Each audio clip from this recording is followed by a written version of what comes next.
Isaiah Jones. We'll start with Mike and then go to Matt. I'll try. Isaiah, Bryant was in here saying how you basically were too good to keep off the field. Yeah. Did you have any? Was it like the goal, like to carve out that role for yourself coming in fall? Do you have any expectations of that specifically? But I mean, when you hear that, I mean, what kind of confidence does that give you? Kind of to hear your coach say, basically, like he had to get you out there because you were one of the best 11 players on defense.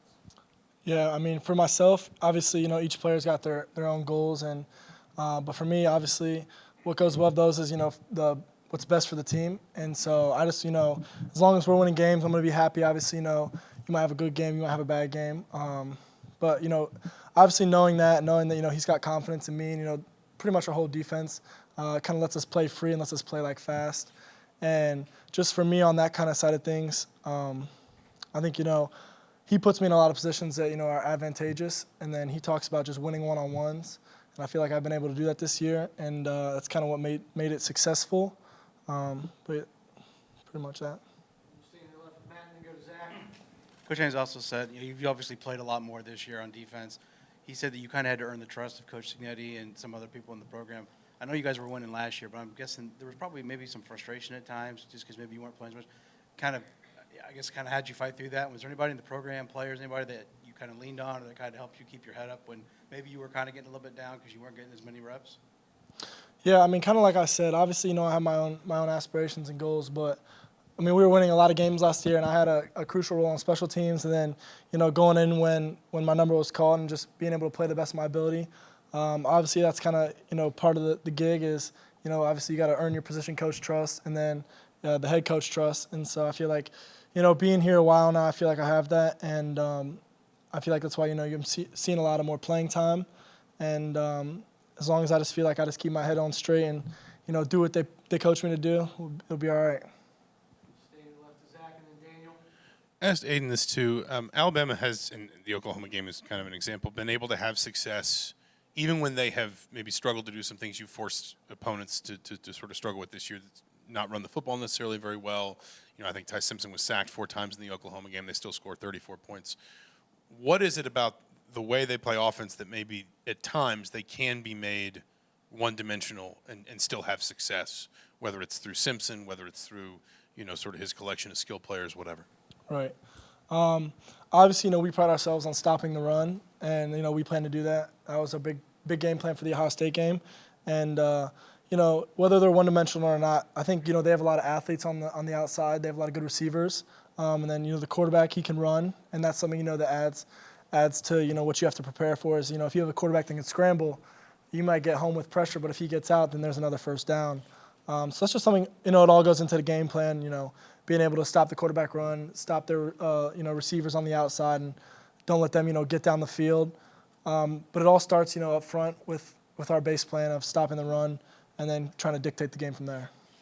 Stay front left of Daniel and then Pete. If you could kind of reflect just from a mentality point on what last year was like to where you guys are at now, how much has it changed? Mentality-wise, I mean, for most of the guys that are returning, I think it's the same mentality. I think last year, like I say this a lot, I think we shocked a lot of people but the people in this building. And I think we still do that just with, the success we're having. But we just, we do what our coaches tell us. They have a plan. They put us in positions to win. And, as long as it's 11 guys doing their job to the best of their ability, fast, physical, relentless, you can win a lot of games like that. And so for us, I think we just do that. We know that we don't have to play. Like, I don't have to make a tackle that Tyreek Tucker is going to make, and Tyreek Tucker doesn't have to defend a pass that I'm going to defend. So as long as each guy just does their job and does it to the best of their ability, we're a pretty elite defense. Top left of Pete and then Nicole. Yeah, Isaiah, what makes this defense so effective, and what makes Bryant Haines so effective as a defensive coordinator? Yeah, so Coach Haines is probably the best D coordinator I've ever been around.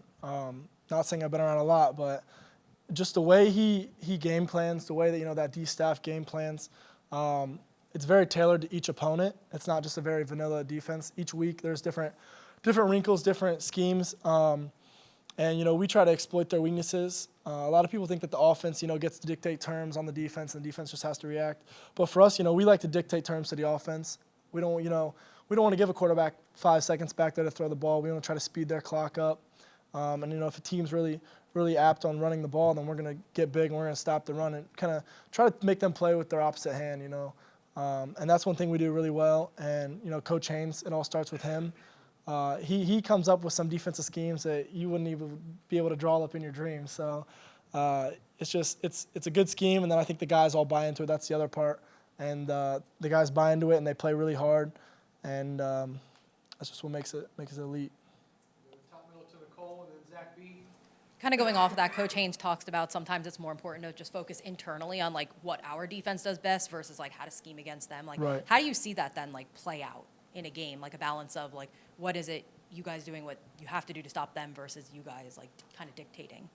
Yeah. Again, he puts us in positions that make it favorable for us. You might not have the biggest D tackles, but if they can move and they can stunt and they can make the offensive line miss and play vertical and get in the backfield, that makes it really easy for the linebackers then to play off of that. It kind of makes the lanes open up the running back. We see the same thing the running back sees. So when those linemen play vertical, it really helps the back end. And the same thing with that, the safeties get to play off the linebackers. So if we slip a block or go outside, they're expected to fix us just like we fix the D line, and that kind of goes back to us playing within our strengths. And we're not going to try to do stuff maybe we see other teams do because we might not have that capability. But for us, it's about playing to our strengths and then making sure that our strengths are what attack their weakness. We'll go last one in the room to Zach B. and then Mike on the Zoom. What are some of the specific qualities that make Elijah as good as he is? Yeah, Ro's taken a lot of steps. I think a lot of guys taking a lot of steps this year. He's one of the most standout guys on our defense right now. He's very athletic. He can run sideline to sideline about as fast as anybody out there. And then just the mental side for the linebackers is something that we really preach on. And I think, he really understands the game. And that also makes it slow down. So when you have a guy that's that athletic and fast, and then you slow the game down, he's been playing really fast, and he's been playing phenomenal. And it's exciting to go out there with Fish and him, and then because I know if I might mess up or get blocked, one of those guys is going to come flying through there and make the play. All right, we'll go on the Zoom to Mike and then to Scott. Yeah, Isaiah, how early, whether it was spring or fall camp, did it become clear to you that Bryant was going to start changing personnel groupings to get you on the field more? And did you have to adjust your skill set or your preparation to make sure that what he was going to ask you to do, you'd be ready for? Yeah, so I think it was kind of, going into end of spring ball, we had a good idea, and then fall camp was, being able to see that, I don't want to toot my own horn, but we were playing pretty well as a defense in fall camp. And then, what you want to do is you just want to try to get the best 11 guys out there. And for me, skill set wise, I'd always been trained as a 3 linebacker in this defense as a Sam, Mike, or Will. And so the qualities are kind of all the same. They're a little different. One's more maybe in space and maybe blitzes a little bit more. So, just working on blitz technique and then coverages and just kind of – once you know the defense, though, the rotations, all the spots, it kind of makes it easy because then I know if I have a rolled out corner outside of me or if I have a safety rolling down inside of me, I can, box the ball back to him or spill it to my corner. I think, honestly, learning the Sam and playing all 3 positions has just let me play faster. It's let me play with more confidence as I know the defense deeper, and pretty much that. All right, last one to Scott. Yeah, I wanted to ask you about Ty Simpson and maybe, how do you see him go through his pre-snap routine? What stands out about him to you, and how can you and Aiden and the rest of the defenders kind of counteract that when he is kind of looking over your defense? Yeah, he's a pretty talented player, I will say. He throws for almost 275 yards a game, I'm pretty sure is what it is. His key reads are really well. He knows how to get from 1 to 2 to 3 down to a check down pretty quick. And then again, he also can keep plays alive with his legs. That's something that he's special with, is he can run, and then he can also create plays downfield when he does that. And so just trying to be able to take away that extra time he has with his legs, and then maybe trying to lie to him with coverages or rotations, or try not to let him see the shell pre-snap, and that all speeds up his clock in the backfield. And so I feel like that's what we're gonna have to do to try to stop his ability to read defenses and throw at zones.